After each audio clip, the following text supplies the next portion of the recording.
Hey the guys, over here and bring you Let's Talk F1 2014, the German Grand Prix. This is a series where we look at the aerodynamic upgrades of the Formula 1 teams after FP1 and FP2, and then look ahead to the race and what might be happening, giving a few predictions at the end, and then asking your opinions on the matter.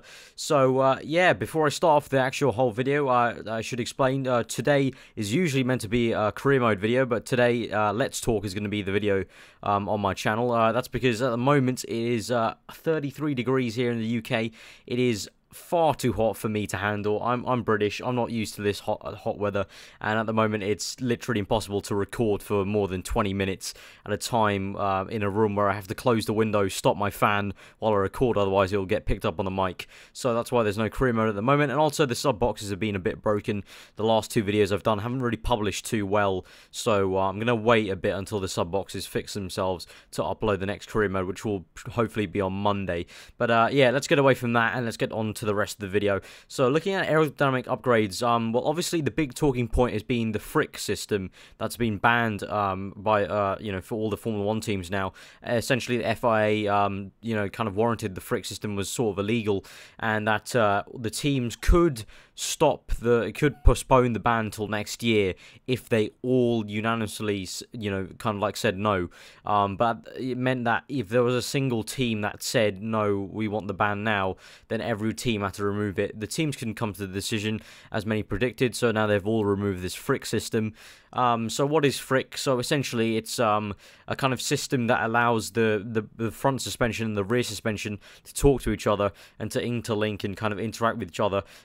It depends on how complex it is. If you get to the most complex system, which is on the Mercedes car, then it gets as complex as it can really change the pitch and yaw of the car. So essentially how much the car tilts when it's riding a curb or riding an apex, or even indeed just on a straight or through a corner. It can dictate how much the car is rotated inwards or outwards, left and right, down and up, and can dictate that.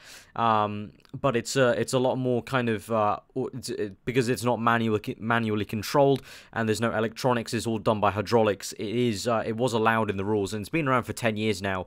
The way I've said it kind of makes it sound like it's almost like an automatic electronic ride control or something like that. It is a ride control, but it's all, you know, kind of done automatically without any influence from electronics or anything like that. It's all hydraulically linked, so the teams have been allowed to run it. But so far, I believe I heard a rumor that a team tipped off that they had used the Frick system illegally one time. They said now they're going to stop running it in that way, and that caused the FIA to investigate a bit more, and now they've sort of kind of deemed it a bit too smart and clever for F1 for their liking, really. So now all the cars have to remove it. The ones that get most hit, you would assume, is Mercedes, because they've got the most complex system. But also people are saying the Lotus car will get hit the most, because the Lotus car was the first one to kind of debut the Frick system 10 years ago. And that, you know, from then on everyone started adopting it. The only team that hasn't really run it completely is Force India. They've run it a few races, but they're the only team that hasn't run it every single race, whereas every other team has. So definitely they're going to be losing a few time, but also if the whole grid loses time, then you could say maybe the field will say the same. But definitely looking at the practice times, it looks like maybe the Williams has lost a bit of performance because of the Frick system, and it looks like also Mercedes and the Red Bull, the gap between them has closed a bit, as Daniel Ricciardo was only a 10th off from the Mercedes cars in free practice 2. So you got to say it might affect them a bit, but yeah, that's enough of Frick and what it entails. We'll see how it pans out in the race, but to be honest, I don't think the running order is going to change too dramatically. But talking of these champions, or soon-to-be champions, it's pretty clear one of these guys in the Mercedes cars will be champion, and they will be constructors. So going on to their car, so this is a picture of the front suspension. As you can see, I just want to draw your attention to, if you see where the number 44 is, just below that, you see that 3 little caps, one in gold on the left, and then a big silver one on the right, in the middle, sorry, and then a little bronze one on the right, and you've got a few tubes going around that. So those caps are actually the lines, the hydraulic lines from the Frick system. So Mercedes, to stop the Frick system, obviously it's actually quite a complex system. It's built into the car, so they can't just remove it within a few days. I think all teams kind of knew they would have to stop using it, I think only 2 days before the German Grand Prix, so they didn't have time to completely actually remove it. So what Mercedes have done is they've just capped off the hydraulic hydraulic lines so that it can't interact with each other. So you've just got a hydraulic line running through the middle of the car that's just not doing anything, and nothing will be transferred in terms of kind of feeling to the rear or the front of the suspension. So that's all capped off. That's pretty much the only thing I'm going to share in Mercedes. I mean, they really haven't brought too many updates. It's just a few tiny little changes in front wing, but that's to be expected. It's not really anything they're trying to gain at the moment. But also moving on to another picture of the same thing, which is at the Ferrari camp, and you can see at the top there, just same sort of area where the Mercedes was. You can just see they've patched up a tiny bit of where the frick system would have been, and you can just see where basically the hydraulic system will come through the middle of the car, around the car, from the rear, and then you see the suspension rods going left and right. So basically, if the rear is kind of going down, then the front can elevate a bit to get a bit more air underneath the car. But it also helps if you're riding over a curb. It kind of just starts to tilt the car a bit just to make it level. Also on a straight as well, if the rear is opening and getting a bit higher when the DRS opens, then the front can react to it and keep it nice and steady, and just generally get a good pressure kind of going with the whole car.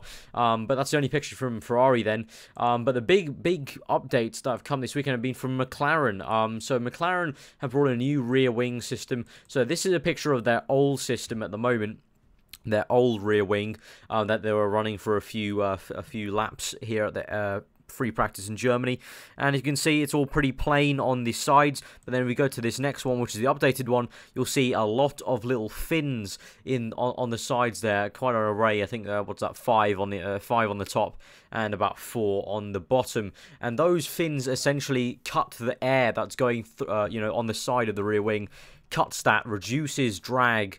When they're going in a straight line, when they have DRS open as well, it'll cut the drag because it cuts the amount of air that's flowing through in a nice channel, because as you can see, it's going to cut the air off and put it into little channels. But at the same time, also, there's vortices that are created from this, so at the same time, they will gain downforce as well. So they're reducing drag for the straights, but then in the corners as well, they'll gain downforce because the air is getting pushed up, so it creates an upwash and creates a low pressure, and that sucks the air downwards to create downforce. So that's the biggest McLaren update. They'll be going well. I mean, in free practice 1, Jenson Button was 5th. I believe Magnussen and Button were in the top 7 for FP2. So they're going well at the moment. It looks like the upgrade's working for them well, and also they're on the back of that high from the Silverstone Grand Prix where Jenson Button got 4th place. So they're looking to build on that. Button saying that they think the McLaren is going to be better here at Germany. So moving along to Red Bull racing, and we can see a picture here of the front wing of the Red Bull, and no updates, but I just thought it'd be nice to look at the Red Bull detail. You got some really nice little tiny veins through those where you see where the Red Bull logo, the red of the Red Bull logo is painted on those wings. You can see the little tiny fins underneath the wings, and it's all about the underneath part actually that gets air towards the underneath the car. I mean, we all talk about the technical stuff that's happening above the car, but there's so much more important stuff happening underneath the car, underneath all these veins and winglets that helps the car and channel air. So Red Bull have got an update for this race about their rear wing, kind of the way it gets mounted. So we can see a picture right now at the moment of an old spec, so you can see clearly where the Red Bull where the mount is. You can see the exhaust is going through towards that monkey seat, and then you've got that kind of U-shaped bodywork going around the exhaust, and then you've got that mount that goes up towards where the little device that opens the DRS flap.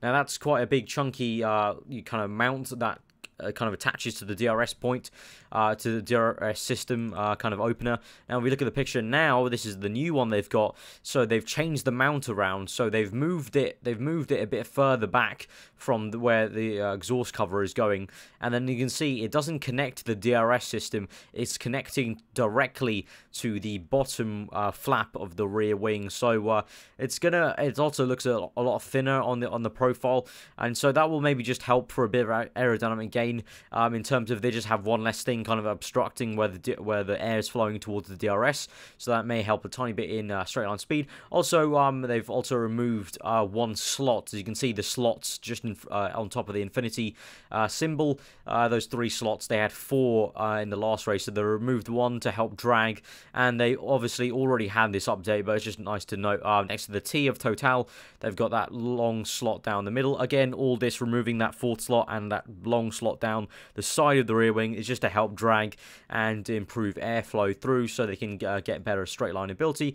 That's also something we know that the Red Bull is not too good on. So the last thing we're going to know is on the Williams car. So we've got the front wing. They've experimented, they kind of swapped between the two. So you can see the top one is a lot more rounded on the left hand side on that edge compared to the right to the bottom one. And also if you look at the inside wing, it's a lot more kind of sharper and a 90-degree angle on the top than it is on the bottom. So they're switching between, seeing which one's better. But finally on Williams, just interesting to note on free practice 1, we obviously had Susie Wolff doing a practice session in the Williams. Quite a nice moment, and it almost went badly because actually her car was stuck in first gear for a second for a whole installation lap. But luckily it wasn't any bad luck like it was in the British Grand Prix. She was able to continue and get some good laps in. She was only 2/10 off Felipe Massa's time in free practice 1, so she was a good showing there, and glad to see that she's doing well on her debut. She had a debut at the British Grand Prix, but proper debut in Formula 1 really now. But that's been all the aero updates for the German Grand Prix. Now let's get on to the predictions now. So my predictions for the German Grand Prix are going to be a home win for Nico Rosberg in first place. I'm going to predict Lewis Hamilton comes in second, as usual, you would expect, unless one of them has a retirement. And I'm going to put Daniel Ricciardo up for third. His showing in free practice 2 really made me think that he is going to get a third place. Obviously, the Williams was going really well in Silverstone, but to be honest, in free practice, the Williams just didn't look that great. The track was coming to them by the end of free practice 2, and the commentators noted that. But I just think the Williams, I think they've definitely lost a bit of performance from the Frick system. I think Jenson Button's going to get 4th place. I think his McLaren is working well. I think the McLaren car as a whole is working well, and I think they're going to have a good weekend. Put Bottas in 5th, Fernando Alonso in 6th place, Vettel in 7th. I think those two are going to battle again. Really, I could put Sebastian Vettel in 7th and Alonso in 6th. Really, either way, I can't really make a complete judgment call on that. I think Nico Hockenheim is going to get 8th place, and I think it's going to be between Kimi Raikkonen, Sergio Perez, and Kevin Magnussen to decide 9th and 10th. And I think pole position is going to be Lewis Hamilton's on the day. I think fastest lap's going to be Nico Rosberg, and I think Bottas is going to gain the most places. I think he'll start from around 8th or 9th and have to do a few overtaking moves to get up to 5th place. But that's just my opinion. That's just my predictions on what's been happening. Obviously, it's very hard to tell from free practice 1 and 2. Well, that's what this series is all about, just predicting it and just having a bit of fun. Hope you guys enjoyed that aerodynamic analysis. Tell me if you did enjoy it, you did learn something from that, because that's what I aim to do with this series. If you did enjoy it, give it a like, comment below on what you thought. Tell me your predictions. I want to see your top 3 and even your top 10. Actually, tell me your top 10. That'll be a bit more interesting to see who you guys put everywhere, because it's quite interesting to see where people will put McLaren, Ferrari, Red Bull, and Force India and Williams, who are all in the mix. It's so mixed up, really. We can't really tell too much from practice as well, so it'd be interesting to see what you guys do. And finally, again, I want to apologize that there's no career mode today. That is going to be on Monday, so this will be today's F1 video. It's just, the sub boxes haven't been working too well, and the thing is, career mode is quite a popular series on my channel, so I don't want to be uploading it where only a handful, like a quarter of the people who normally see it in the first 2 days will see it. It's a bit annoying for me to put in so much effort and then for it to be screwed up by YouTube sub boxes, so I'm going to wait until Monday. But also, because it's so hot right now in the UK, it's just unbearable to do a commentary for 20 minutes and to edit for so long. I'm only managing this at the moment. I'm sweating like absolutely anything. But yeah, I'm going to leave it there. I've been Aarava. I hope you enjoyed this video. I hope you enjoyed the rest of your day. And I look forward to Sunday for the German Grand Prix. I'll see you guys then for Let's Talk for GP in 60 seconds, obviously. But yeah, till then, goodbye.